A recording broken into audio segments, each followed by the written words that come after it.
Could this here be a Tesla Model 3 from Kia? This is here the all-new Kia EV4, and it will be available in two different versions. We have here the sedan form, like the very long one, with a length of 4.73 meters or 186 inches. But there will also be a hatch version, a shorter one, which is 30 centimeters or 12 inches shorter at 4.43 meters or 174 inches. Very interesting concept. And here with Thomas we'll tell you all about it, and also how does it relate to the Kia EV3 and the EV6. Everything of that now in 4K, full screen and full length. Let's go. Here the front we can see it is this typical EV face with Kia, closed front grille, a very clean design. We see here the daytime running light in a vertical way, and here then the docked structure for the headlamps. Pretty cool indeed, actually. They also have interesting matte colors, which are not real matte colors, but they appear matte-ish. And you might ask yourself, so wait a minute, they have the small EV3, then they have the larger EV6, but they are both more or less SUV or crossover-ish. This one now more in the sedan direction, more aiming towards the Tesla Model 3. That's the sense of it. And especially here as the sedan or fastback form, it has a CD value of 0.23, and that is the best one so far. Yes, a Model 3 is better there, but if you consider that an EV6 has a CD value of 0.28, this one is already way better. And recently in our EV6 review, we also found out that when you really floor it on the Autobahn, especially a German problem, when you drive a little bit faster, the consumption goes up. And this will be better with this vehicle here because it just has the better aerodynamic efficiency. This all taken in with 17-inch wheels. That would be the best ones. The ones we can see here actually at this moment are 19-inch, so these are the larger ones. They won't give you the best effect, but you can then switch between like the 17 and the 19-inch. And the sedan has the most unique form, so to speak. This will probably also worldwide be the more important model. This one also being built in South Korea. The hatch version will be built in Europe because that one is specially tailored to the European market.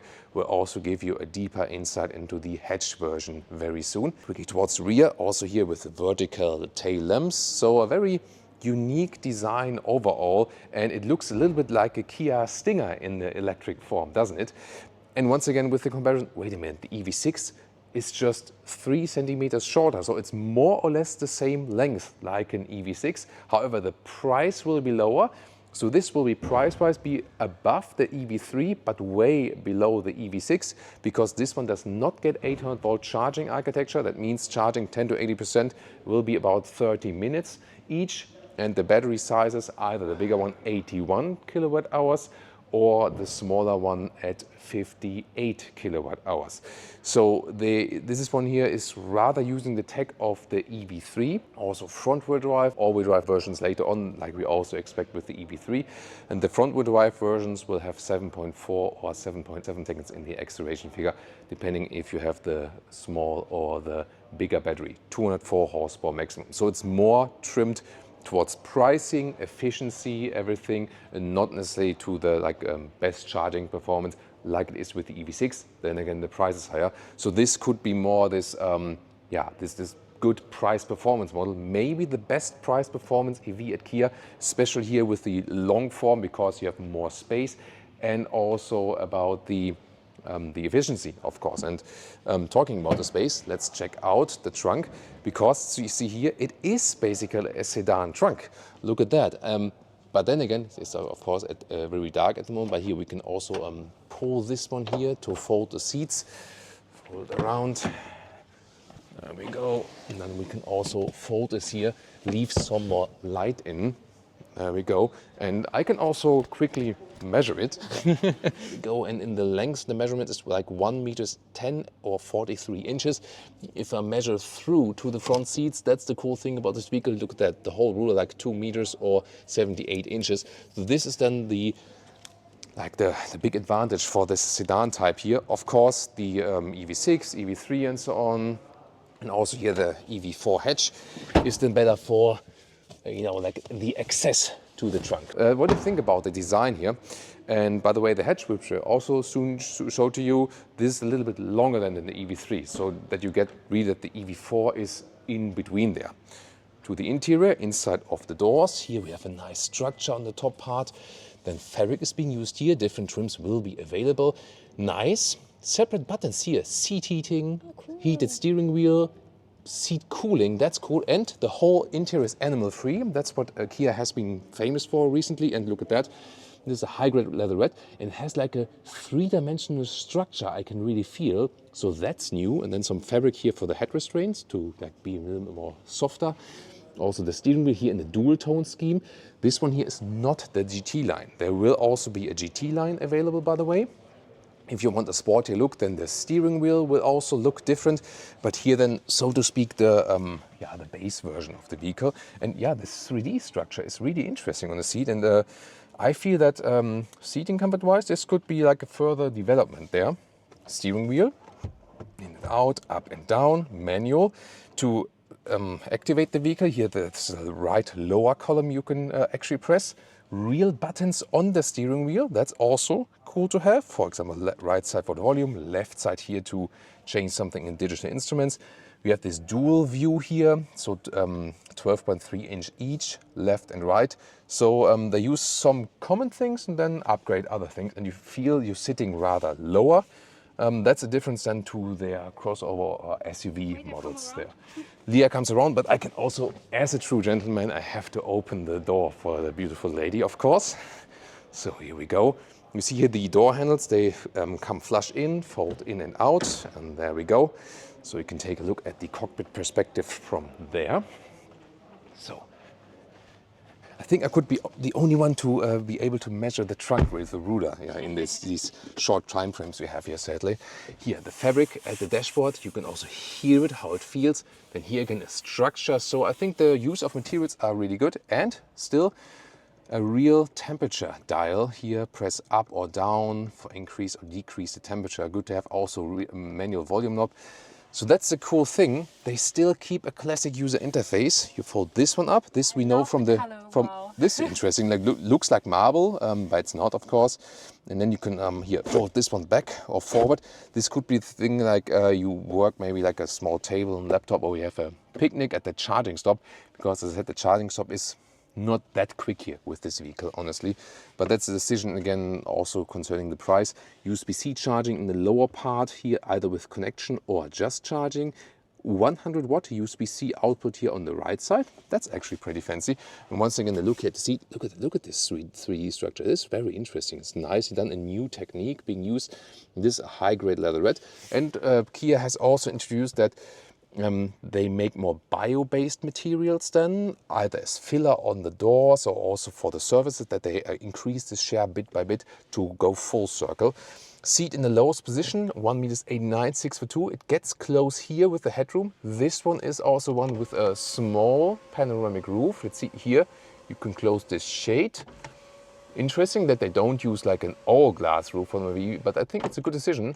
And let's see. You can sit in the back now? Oh, wait a minute. Look at that. Look at that. You can actually open that one. That is something we rarely see with EVs nowadays, because they use this glass roof here that you have more headroom. But I think it still fits here for all else, no problem. And a real roof you can actually open. That's pretty cool. Yeah, I'll soon move to the back. First of all, a quick look here in front of the instruments. We know this basically from here. You have the view for the climate unit. This is like a separate small screen, and you can also press this one, so both is possible. There's also charging route planning here inside this GPS, but honestly, it's of course not the best GPS system. It's not that quick, not that responsive.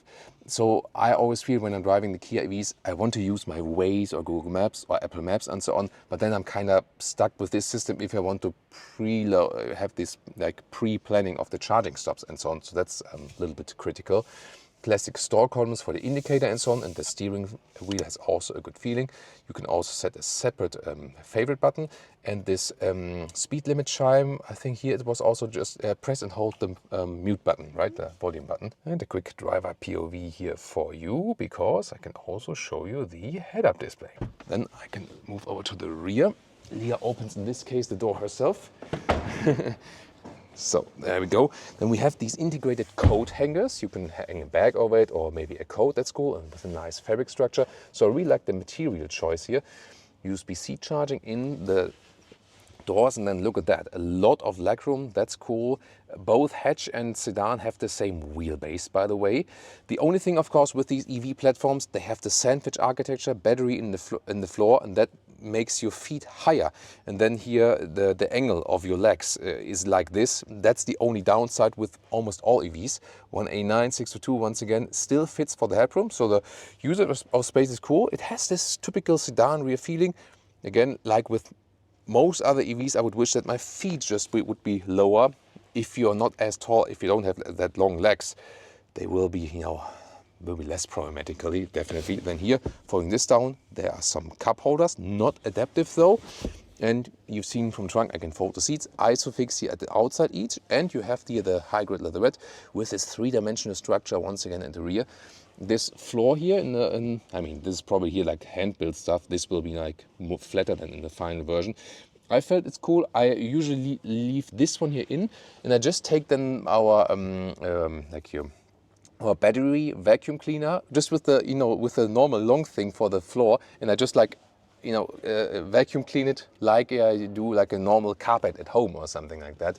That's very actually practical thing to do. So good that they use this EV flat for and make it all the way flat. I can also use this gentleman function, by the way, and move this seat here, or for example, for chauffeur purposes in the rear, here with these buttons. And this can also be, of course, reclined then for this relaxation function. Once again, when you are at a charging stop and want to have some more relaxation and so on, then you can also use this relaxation function. So yeah, Leah probably will look out for that when we are at the next charging stop with this one here. So yeah, my favorite definitely the space, length, aerodynamics, and the choice of materials with this one. This one, especially in the sedan form, being the most aerodynamic one, we can check out how aerodynamic is it, especially on the motorway. I'm not sure if it's maybe like a German thing or something. We of course have higher speeds on the Autobahn in Germany. That's why I'm also tuning into our channel always. But then we have a problem if you want to drive a little bit faster. All the EVs, they exceed the consumption figures so much. So I'm really looking forward to if this one will be better than here, especially if you consider the EV6. And then here in the front, by the way, you have the charging flap. This is here, I think at the moment, the Korean standard, not the EU standard. Of course, it will be updated to your market. But you can see here that it's in the right front on the passenger side. What else is interesting, of course, to know if there is a frunk or not. So we can check this one out and see about that. That's always a crucial thing. I'm not sure, do you remember here the EV3 also had one, right? The small one, and here. In this case not. That's interesting. I mean, there is some space here, but not sure if that's enough space for a frunk later on. We'll also keep you updated on that, but at this moment it does not look like that. So that's indeed a surprise. Top speed, 170 kilometers an hour or 106 miles per hour. That's important. And the AC charging speed will be at 11 kilowatt. So no 22 available there. However, you can also get a heat pump, and then also the bi-directional charging is possible. So they offer this function that you have an adapter and you can charge some devices. And the trunk capacity is at 490 liters for the sedan. For the hatch, it would be 435 liters. And now let's check out the hatch version. And here we have our second vehicle for today. First of all, a different color, a darker one, like this very dark gray one. And this one is also the hatch version, very interesting. And as I said, massive length difference. This one here is 30 centimeters or 12 inches shorter at 4 meters 43 or 174 inches.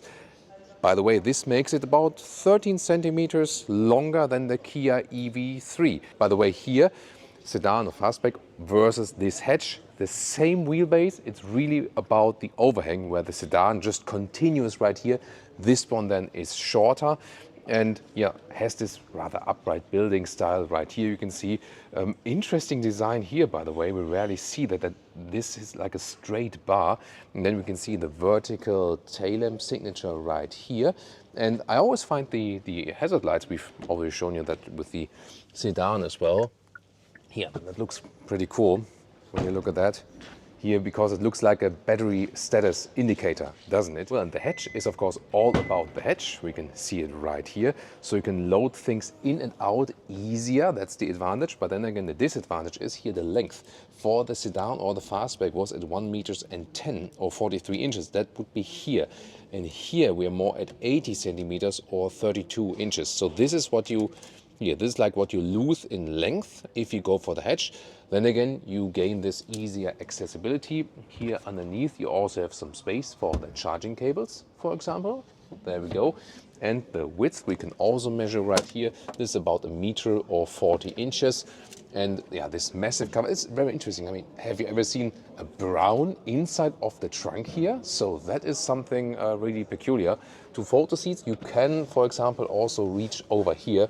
That is also possible. And then, I mean, you know that the centimeters we lose approximately, and then here the total length to the seats is about 1 meter 75 or 68 inches. I mean, it's still very well usable. The question is what you really want to do with it. Of course, the hatch won't have the best CD value in comparison to sedan because when the cars are longer, it's better for the aerodynamic flow, definitely. Then we can check out some of the interior here because this car is also, you know, just a different one. Let's see if we find any differences with the hatch. We have a different exterior color, but since this is here also the base line, so to speak, so not the GT line, we have more or less this same interior. And let's see if we find any interesting differences here. So let me put the seat in the lowest position. There we go. This here without the panoramic roof. We have to see later if there's one available, maybe not. Gotta see about that. Not all information are set up yet. Yeah, this is not too different here. Seating position more or less the same. So it's more that we have like the trunk as a difference. And I mean, there is a, say, like they have the same wheelbase actually. Maybe we put this seat also up a little bit. Oh, wait a minute, I can, this one does not have the extra equipment that you can control at the side, but here also electric seat then for the passenger, but this one here not with the special extra equipment. Glove box we can also check out. Here is actually quite spacious. You see here, these are hand-built vehicles. It's the first vehicle that is built there, so you cannot expect a perfect build quality here yet. Of course, we'll keep you updated when we have later the car for driving. This one has not the table here, so this is a different middle console with a splitter and space. And honestly, I feel the space on the middle console here under the armrest is better than the usable table. That's at least my 2 cents. Then here you have an inductive charging pad. However, this does not look like any ventilation at all. Let's just remove that for a second here. See here, there's no ventilation hole here. This is also not a ventilation hole. So the phones might overheat. That's why I usually use the cable, and they still offer that. And here you can either have this very large storage area here, or you push them in, that goes like bang. And then you have the cup holders. However, since they only have one adaptive holder here, some smaller bottles might be tingling back and forth around and so on. So gotta look out for that. Let's check out the rear compartment in comparison. And you can see, as for legroom, we have the same legroom because it's the same wheelbase, so that's very well usable. And for the headroom, you see here that works very well. I mean, it worked both in both times actually. Or do you think it was less in the sedan? Maybe we have to scroll back. Yeah. No. I think it's maybe a little bit less in the sedan, a little bit, but I think both well usable definitely. And this is all again the same. And let's see here. Here you can also fold from here. That would be like a 2/3, 1/3 split. There's no separate ski hatch available as I see it here now because this part here is connected. In the front I have some storage in here. And once again with the air vents and the USB-C chargers are actually quite cool that you can charge them here when you just have smartphones here in the rear. And yeah, the only thing once again with the high floor, that's like this general EV problem. We can also check out if this missing trunk in the sedan was maybe just a coincidence or not. So let's check it out here in the front. Open this one because we want to examine it for you as good as possible. This dark gray also fits the car very well, right? So let's check it out. This one has like a cover here for the electric motor, so make it more beautiful. I guess the sedan version will also get it, but you see here for the space we have, here is a 12-volt battery. At least they have proper 12-volt batteries, right? So some new EVs use smaller ones, like high-performance smaller ones that even empty themselves even more, but that's actually cool. This is, by the way, the key fob. Also the same from the Kia EV3, by the way. And I would like to know from you guys, which one do you prefer visually? Here, the hatch or the sedan? And I think with this vehicle, well, this one here is built in Europe, the hatch version. So this aimed at the European market, maybe also with tight parking space and so on. And it will give you more space than the EV3. So at first I was kind of skeptical, like what's the reason to go for this one? But if you compare the EV3, this one here has much more legroom. This is like the key difference. So it can also be used with rear passengers. And if you compare it with EV6, this one here will be less expensive. But of course the sedan, or this, I mean, it looks like a fastback, but it is a sedan because of the separate trunk. I think the sedan is more unique in a way that it has this really large and long trunk, and of course the better aerodynamics. And I think it also looks a little bit more stunning than this one. What's your take on that? And this is here the GT line with stronger, darker, so this black contrast, a sportier styling, both exterior and also a different interior. So I'm going to show that to you. Interesting to know, by the way, that yes, it will start with front-wheel drive, but there will be all-wheel drive versions also later. And next to the GT line, which is the visual stuff, there will also be a true GT. So EV4 GT, then of course also with all-wheel drive and then with the strongest acceleration and performance. So here, quick walk through here on the exterior. These are also the 19-inch wheels with a more dramatic design, then more black contrast here also in the lower part. And this comes then closer to an EV6 in styling, honestly, and I mean this then in this case the hatch. Of course there will also be the sedan then, for example, in the GT line, but this one here then hatch GT line. Stronger accentuation here in the lower part, for example. And then I can directly lead you over to the interior, where we have different seats, different colors and so on. Wow, look at these seats. I mean, they look really different and interesting, aren't they? So a completely different structure also on the seat. This also a high-grade leatherette. And I mean, this is once again something that on the one hand, it is a visual thing. So you see also this perforation. It's on the one hand passively cooling, but you also have the active seat cooling here at the inside of the doors. And because you have this structure in the seat, it also once again serves a comfort function. That's really interesting, and also really comfortable once again from these head restraints. Only thing here is, this, by the way, combination here, hatch and panoramic roof, and you see it's more or less the same. You have this sunshade here, and you can also really open that one. It does get close here with the headroom then, right? If you have here I mean, it's okay, but you feel you are in the electric vehicle segment in this platform, and you always feel that you're sitting relatively high inside. Yeah, now maybe I leave it open and get some more light in actually. And here we can see also dual tone scheme here, black and white, or this beige I would call it, or maybe as a color expert. So is it a beige or is it a white? Beige. It's a beige? Yeah. Okay, it's a beige. Also depends on the on a golden beige. Okay, thank you. Also golden. Oh, interesting.